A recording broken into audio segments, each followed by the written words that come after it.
রাজনীতিতে কে আসবে এটা দলের কর্মীদেরই নির্ধার করতে হবে, দেশের যারা আমাদের সাপোর্টার তাদেরই নির্ধার করতে হবে। এটা আমার দায়িত্ব না।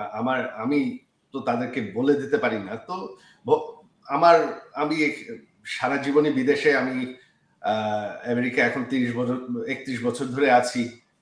এখানে আমি শান্তিতেই আছি। তো ভবিষ্যতে কি হবে সেটা ভবিষ্যতে দেখা যাবে। তবে বর্তমানে তো বাংলাদেশের ভবিষ্যৎ ভালো মনে হচ্ছে না।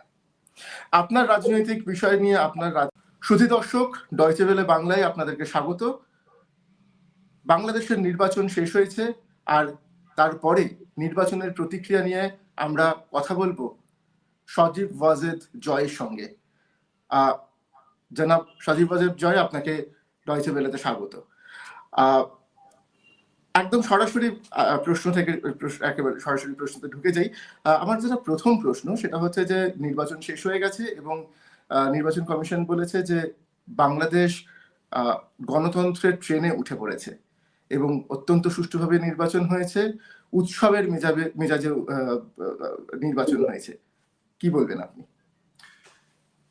এটা তো একটা সম্পূর্ণ সাজানো নির্বাচন হলো, মানে সুষ্ঠু আর উৎসবের নির্বাচন কিভাবে হয়, রাতের থেকেই আপনার ভোট কেন্দ্র দখল, রাতের থেকেই আপনার গোপন ভোট শুরু, দুই প্রার্থীদের মধ্যে তাদের মধ্যে সহিংসতা, হামলা, ভোট কেন্দ্রের উপর হামলা, এই তথ্য তো সারা রাত ধরে বেরোচ্ছে, সারা দিন ধরে বেরোচ্ছে। আর আপনার মানুষ কতটা অংশগ্রহণ করতে গিয়েছে, আপনাদের অফিসিয়াল তো সংখ্যা সকালবেলা সামান্য একটু ছিল, তারপর তারা বাড়াচ্ছে দিনের। তবে ভোট কেন্দ্রে দেখা যায় মাঝে মধ্যে কিছু লোক আছে, কিছু কেন্দ্রে লোক আছে, বা তাছাড়া লোকজন নাই। তারপর আপনার অনেকেই যারা ভোট দিতে যাচ্ছে গিয়ে দেখছে যে তাদের ভোট অলরেডি দেওয়াই হয়ে গেছে। সো এটা তো কোনো নির্বাচনই হয়নি। আপনি যেটা বলছেন, আপনি যে অভিযোগ তুলছেন, আমরা ইতিমধ্যেই আপনার মা এবং বাংলাদেশের সাবেক প্রধানমন্ত্রী শেখ হাসিনার বিবৃতি পেয়েছি এবং সেখানে তিনি বলেছেন যারা ভোট দেননি তাদেরকে তিনি স্বাগত জানিয়েছেন। আমার প্রশ্ন হচ্ছে যে আজকে যেই নির্বাচন আমরা দেখেছি, আমার যে সহকর্মীরা বাংলাদেশে আছেন তারা যেভাবে সেখান থেকে কাভার করছিলেন, তারা বলছিলেন মানুষ আসছেন এবং ভোট দিচ্ছেন। আমি যদি ঠিক এর আগের নির্বাচনের প্রসঙ্গে যাই, যে নির্বাচন আমরা এর আগে দেখেছি, সেখানে কিন্তু বারবার এই অভিযোগ উঠেছে। 2024-এর নির্বাচনে এই অভিযোগ উঠেছে, 2018 নির্বাচনে এই অভিযোগ উঠেছে। আপনার মনে থাকবে যে বলা হয়েছে রাতের নির্বাচন, 2018-এ বলা হয়েছিল রাতের নির্বাচন।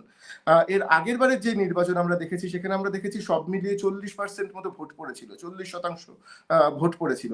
সুতরাং আপনারা আজকে যে অভিযোগটা আনছেন সেটা কতটা ভ্যালিড বলে আপনার মনে হয়? আপনি বলছেন সেই 2014 সালের নির্বাচন যেখানে বিএনপি বয়কট করেছিল, এখানে তো কেউ বয়কট করে না, এখানে বাধ্যতামূলক গায়ের জোরে। আমি 2024-এর নির্বাচনে 40% মতো ভোট করেছিল। 2024-এও আমরা তো এটা তো তখন আপনার বিএনপি নিজের ইচ্ছায় বয়কট করেছিল, এটা তো কেউ বাধ্য করে নাই তাদেরকে। আমরা চেষ্টা করেছিলাম তাদেরকে নির্বাচনে আনতে।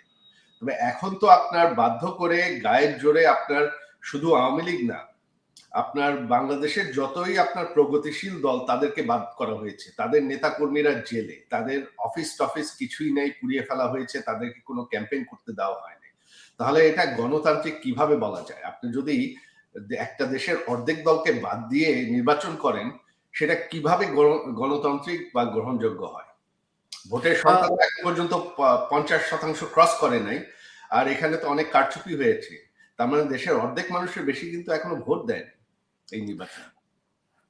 আমি সেই প্রশ্নটাই আসলে আপনাকে করছিলাম যে এর আগেও আমরা বাংলাদেশের এরকম নির্বাচন দেখেছি যেখানে 40%, 50% ভোট পড়েছে এবং তারপরে গণতান্ত্রিক সরকার তৈরি হয়েছে। সুতরাং যেই অভিযোগটা আপনাদের তরফ থেকে করা হচ্ছে যে গণতান্ত্রিকভাবে ভোট হয়নি কিংবা যথেষ্ট পরিমাণ ভোট পড়েনি, সুতরাং এই ভোটকে আপনারা মানছেন না। যদি আপনারা না মানেন তাহলে আপনাদের এর পরবর্তী পদক্ষেপ কি হবে? আবারও বলছি, গত নির্বাচনগুলোয় তো কেউ বিএনপিকে জোর করে বাদ দেয় নাই, তারা নিজের ইচ্ছায় বয়কট করেছে, তাদের ভোটাররা ভোট দেয় নাই, কারণ বিএনপি বয়কট করেছে। এখানে তো কেউ বয়কট করেনি, এটা তো সাজানো একটা নির্বাচন, এটা তো শুরু থেকেই সাজানো, কারণ গায়ের জোরে বাধা দেওয়া হয়েছে, বন্ধ করা হয়েছে অন্যগুলো দলকে। আপনারা কি তাহলে এই নির্বাচন মানছেন না? না, অবশ্যই মানছি না। কিভাবে মানবো? একটা নির্বাচন যেখানে অর্ধেক দল বাদ দেওয়া হয় গায়ের জোরে, সেটা কিভাবে নির্বাচন হয়? তাহলে কি যে নতুন সরকার গঠন হবে সেই সরকারকেও আপনারা মানবেন না? না, সেটা তো কোনো বৈধ সরকার হবে না। যদি তাই হয় তাহলে আপনাদের পদক্ষেপ কি হবে? পরবর্তী পদক্ষেপ কি? আমাদের পদক্ষেপ হবে যে এটা দেশের মানুষ দেখতে পারবে। যেই ক্ষমতায় আসুক, দেশের মানুষ এটা বুঝবে। দেখা যাবে যে দেশের পরিস্থিতি কি হয়। গত ১.৫ বছরে যা হয়েছে সেটা তো আমরা দেখেছি। আপনার কোনো আইন শৃঙ্খলা নেই, অর্থনীতি পড়ে গেছে। আম আরো হবে। আ আ আমি এখান থেকেই আপনাকে একটা প্রশ্ন করতে চাই। আমরা দেখেছি যে আ আ বিএনপির চেয়ারপারসন চেয়ারম্যান আ জনাব তারেক রহমান তিনি কিন্তু আ একটি সাক্ষাৎকারে রয়টার্সকে একটি সাক্ষাৎকারে তিনি বলেছেন যে আ শেখ হাসিনার যারা ছেলেমেয়ে তারা যদি বাংলাদেশের রাজনীতিতে আসতে চান তাহলে তারা স্বাগত। আপনি কি তাহলে বাংলাদেশের যেই পরবর্তী রাজনীতি সেই রাজনীতির ময়দানে নামছেন? বা আপনার মায়ের সঙ্গে এই বিষয়ে কোনো কথা হয়েছে? না, আমার এখানে এই বিষয়ে কোনো সিদ্ধান্ত নাই। আমি কোনোদিন সরাসরি রাজনীতি করতে চাইনি। ভবিষ্যতে কি হবে আমি তো বলতে পারব না। তবে দেশের আ রাজনীতিতে কে আসবে এটা আ দলের কর্মীদেরই নির্ধার করতে হবে। দেশের যারা আমাদের সাপোর্টার তাদেরই নির্ধার করতে হবে। এটা আমার দায়িত্ব না। আমি তো তাদেরকে বলে দিতে পারি না। তো ভ আমার আমি সারা জীবনই বিদেশে আমি আ আমেরিকায় এখন ৩১ বছর ধরে আছি। এখানে আমি শান্তিতেই আছি। তো ভবিষ্যতে কি হবে সেটা ভবিষ্যতে দেখা যাবে। তবে বর্তমানে তো বাংলাদেশের ভবিষ্যৎ ভালো মনে হচ্ছে না।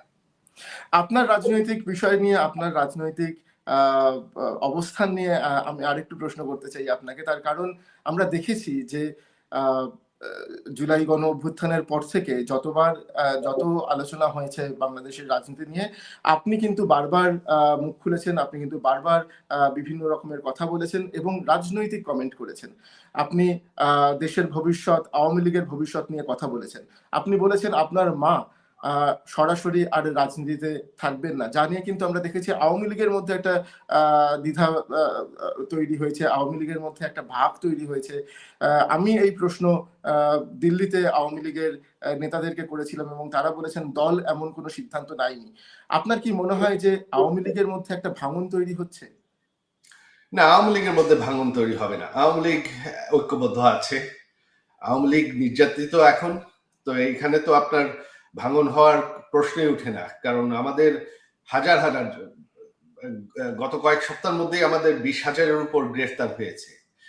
গত ১.৫ বছরে আমাদের হাজার নেতারা, কর্মীরা জেলে আছে এখনো কোনো বিচার ছাড়া।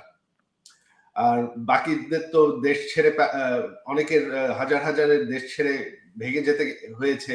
কারণ তাদের বাড়ি ঘর পুড়িয়ে দেওয়া হয়েছে। আমার যে নিজের বাড়ি, আমার বাবার বানানো বাড়ি, সেই ৪০ বছর পুরানো বাড়ি, ওই বাড়ি পুড়িয়ে দেওয়া হয়েছে। তো এখন তো বাংলাদেশে কোনো গণতান্ত্রিক পরিস্থিতিই নাই। তো সেখানে রাজনৈতিক দলের কি হবে এটা এখন চিন্তা করে কোনো লাভ নেই। এটা ভবিষ্যতেই দেখা যাবে। আমি আবার আপনাকে একটা প্রশ্ন করতে চাই যেটা আমি শুরুতেই আপনাকে যেই প্রশ্ন করেছিলাম যে আপনি এবং আওয়ামী লীগ আ বাংলাদেশের ভবিষ্যৎ কিরমভাবে দেখছে? আপনাদের মনে হয় যে এই নির্বাচনের পরে নতুন সরকার গঠনের পরে আওয়ামী লীগ সত্যি আ দেশে ফিরতে পারবে? এবং যদি ফেরে তাহলে কিরমভাবে ফিরবে? নতুন মোড়কে ফিরবে? নতুন প্রজন্ম আওয়ামী লীগের আ আ দায়িত্ব গ্রহণ করবে? নাকি নাকি কি হবে? আপনারা কি ভাবছেন? আওয়ামী লীগ হচ্ছে স্বাধীনতার দল। আর দেশের সবথেকে পুরানো দল। আওয়ামী লীগ মুছে যাবে না। আওয়ামী লীগ ফেরার প্রশ্ন না। আওয়ামী লীগ দেশে আছে। এই দেখেন এই নির্বাচনে দেশের অর্ধেকের বেশি মানুষ কিন্তু ভোট দেয়নি। তারা বেশিরভাগ আওয়ামী লীগের সমর্থক। তো আওয়ামী লীগ দেশে আছে। আপনি নেতৃত্ব যে কে দেবে সেটা প্রশ্ন, সেটা ভবিষ্যতে দেখা যাবে। আপনি যে বলছেন আওয়ামী লীগ দেশে আছে, এখানেই আমার প্রশ্ন। আওয়ামী লীগের যারা তৃণমূল স্তরের একেবারে গ্রাসরুট লেভেলের যেই কর্মীরা তারা আমরা দেখেছি তারা দেশে আছেন, তাদের অনেকের উপরে আক্রমণ হয়েছে সেও আমরা দেখেছি এই গত ১.৫ বছরে। কিন্তু তারপরেও তারা মাটি কামড়ে পড়ে আছেন। এই যে গোটা নির্বাচনের প্রক্রিয়া, আমরা আওয়ামী লীগের যে শক্ত ঘাঁটি সেই সমস্ত জায়গা থেকে আমরা রিপোর্ট করেছি এবং আমরা সেখানে দেখিয়েছি যে সেখানে এখনো আওয়ামী লীগের কর্মীরা তারা কিন্তু বলছেন যে তারা তাদের দলের কথা ভাবছেন, তারা তাদের দলের পাশে আছেন। অথচ আওয়ামী লীগের যারা একেবারে প্রথম সারির নেতৃত্ব, তারা কিন্তু সবাই দেশ থেকে পালিয়েছেন, অধিকাংশ তাদের দেশ থেকে পালিয়েছেন, তারা অন্য দেশে গিয়ে আশ্রয় নিয়েছেন। আওয়ামী লীগ চলছে কি করে? আপনার কি মনে হয় না যে আওয়ামী লীগকে যদি, যেটা আপনি বলছেন, রাজনৈতিক প্রক্রিয়ায় ফেরাতে হয়, তাহলে এই যেই আপনাদের যে ভোটার রয়েছে কিংবা আপনাদের যে কর্মীরা রয়েছেন তাদের পাশে গিয়ে দাঁড়ানোর প্রয়োজন আপনাদের নেতা কর্মীদের পাশে? এখন আমাদের নেতাদের উপর যে নির্যাতন হচ্ছে, যেটা আপনি বললেন, তাদেরকে তো দেশে ফিরলে গ্রেফতার করা হবে, জেলে নেওয়া হবে, হত্যা করা হবে। গত 1.5 বছরে 500-র উপর আমাদের নেতাকর্মী হত্যা করা হয়েছে।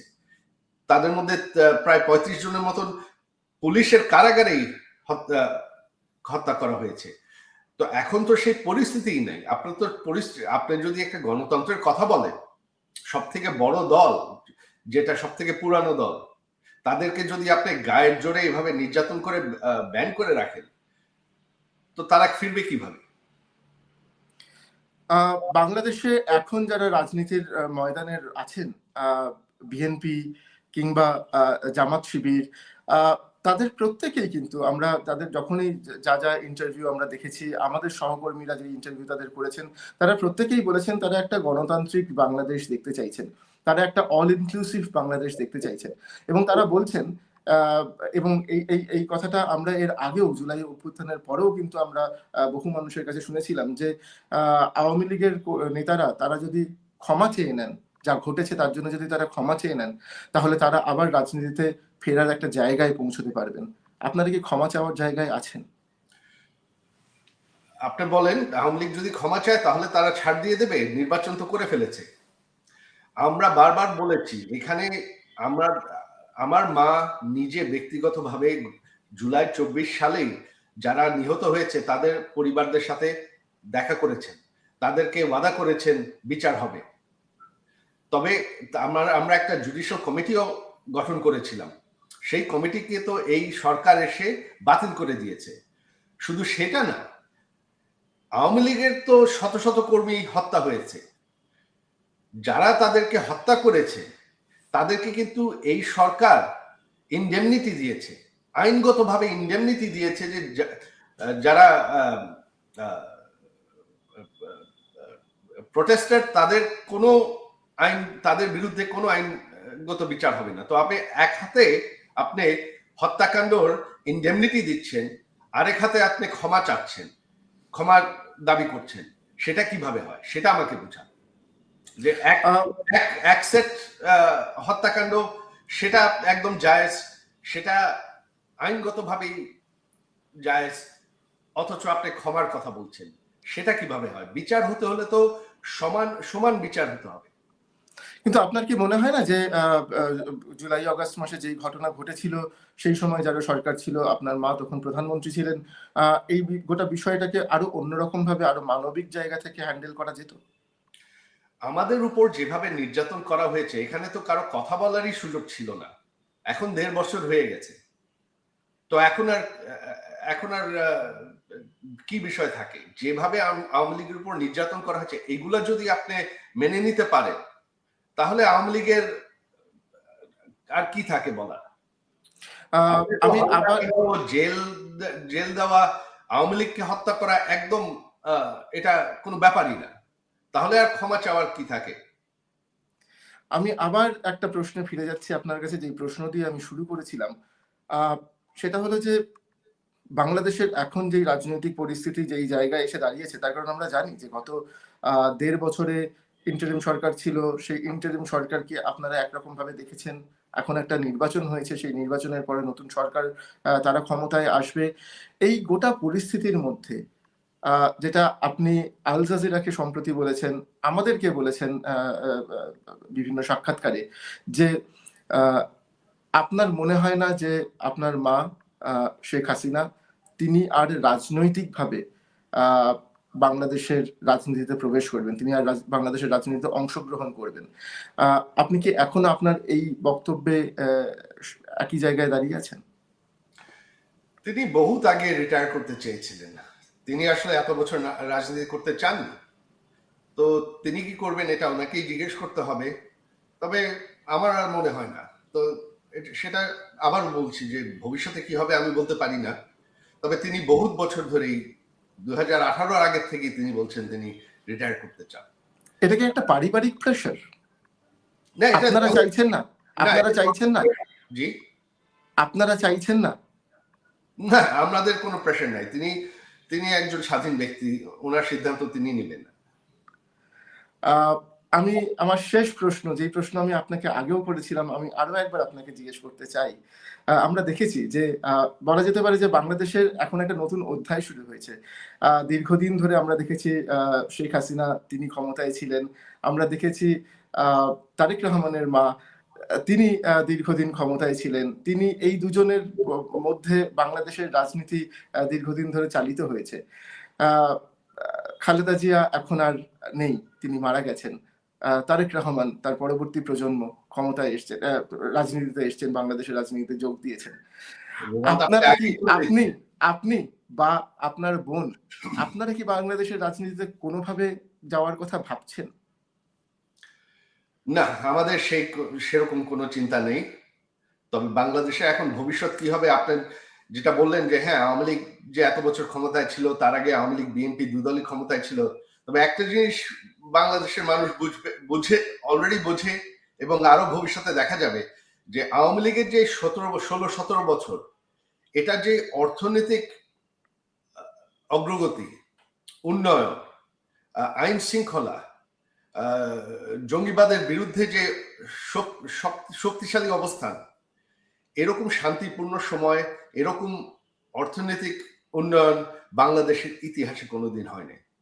আর এটা বাংলাদেশের মানুষ আরো গত 1.5 বছর টের পেয়েছেই। এখন যেই সরকারই আসুক আগামীতে দেখা যাবে, কারণ আওয়ামী লীগের রেকর্ড কেউ ম্যাচ করতে পারবে না। যদি এরকম পরিস্থিতি তৈরি হয় যে যারা আওয়ামী লীগের যেই নেতারা অলরেডি কনভিক্টেড বা যাদের বিরুদ্ধে বিভিন্ন অভিযোগ রয়েছে, যারা দেশের বাইরে বা বাংলাদেশের জেলে যারা আছেন, তাদেরকে বাদ দিয়ে নতুন প্রজন্মের আওয়ামী লীগ তৈরি করতে হয়, নতুন প্রজন্মের আওয়ামী লীগ, নতুন নেতৃত্ব যদি সামনে নিয়ে আসতে হয়, আপনার কি সাজেশন থাকবে সেক্ষেত্রে? সেটা দলের বিষয়। আপনার অন্যান্য দলে তো কি এটা মানে এটা দলের বিষয়। আওয়ামী লীগ একটা গণতান্ত্রিক দল। আওয়ামী লীগের নেতৃত্ব কে দেবে সেটা আওয়ামী লীগ নির্ধার করবে। এটা আমি বলে দিতে পারবো না। অনেক ধন্যবাদ আমাদের সঙ্গে কথা বলার জন্য, আমাদেরকে সময় দেওয়ার জন্য। ভালো থাকবেন। অনেক ধন্যবাদ।